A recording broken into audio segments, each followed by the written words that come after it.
UFFL Combat TV. I'm Lisa Marie. We have the winner, Eli Tamez. Congratulations, Eli. You fought Nathan Torres, who took this fight in a week's notice. You were scheduled to fight Nelson Salas, and he had pulled out due to an injury. So did this change your game plan? Because you've been training for Nelson, and then did you know anything about Nathan Torres? No, you know what? I've been training for Nelson since I found out 14 weeks ago. This has been the fight that I wanted. You know, he's 4-0, big name. I beat him before as an amateur, and I wanted to beat him again. And so it was a big fight. I really wanted it, and I was training extra hard for it. Nathan took this fight on 7 days.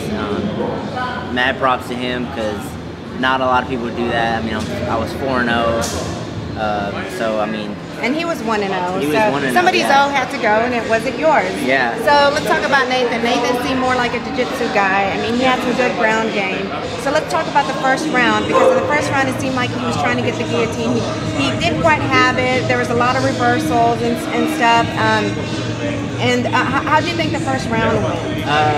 You know, I was kind of surprised, because I knew that how he fights is kind of tries to get inside and take you down, but I mean, my jiu-jitsu is pretty good, so I thought that he would try to stand with me. In the first round, I threw a few punches, and he automatically clinched up.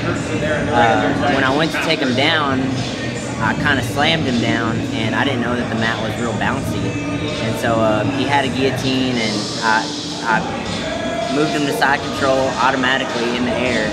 And when I slammed him, he kind of went in.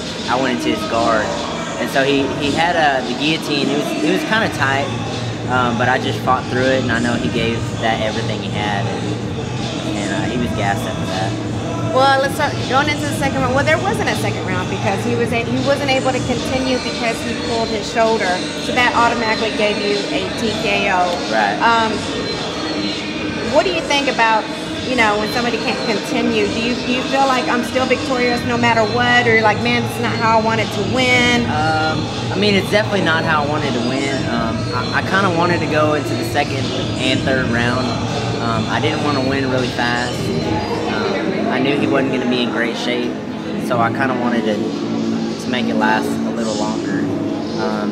So it's kind of a bummer, you know. I know he was tired. Especially when he was trying to hold on to that guillotine choke. Yeah. I mean, it just blows out your arms. So big props to Nathan Torres for taking this fight, you know, 7 days notice, and you know, I hope he recovers. I know he pulled his shoulders. Congratulations to you. You remain undefeated. You're now 5-0. Anybody you want to give a shout out, sponsors? Yeah, I got a lot of sponsors. First off, my wife, Crystal, and my son, Zane. They've been with me from the beginning. Just all my training. I'm training 2-3 times a day, and she puts up with it. So thank you to her, my family, my fans, my teammates out at Octagon MMA, and then my sponsors, New Community Church, Robust Tour, Rev Gear, Last Round Nutrition, Lockout Supplements. Help me out. Yeah. Who else we got? That's pretty much. Read my shirt. All these people right here. There you go. Yeah, go ahead and so congratulations, awesome. You know, awesome win. You know, you still remain undefeated. I'm Lisa Marie. This is Eli Tamez. Check out the hair. We got to get the hair. Can't get the hair. And you're watching UFFL Combat TV.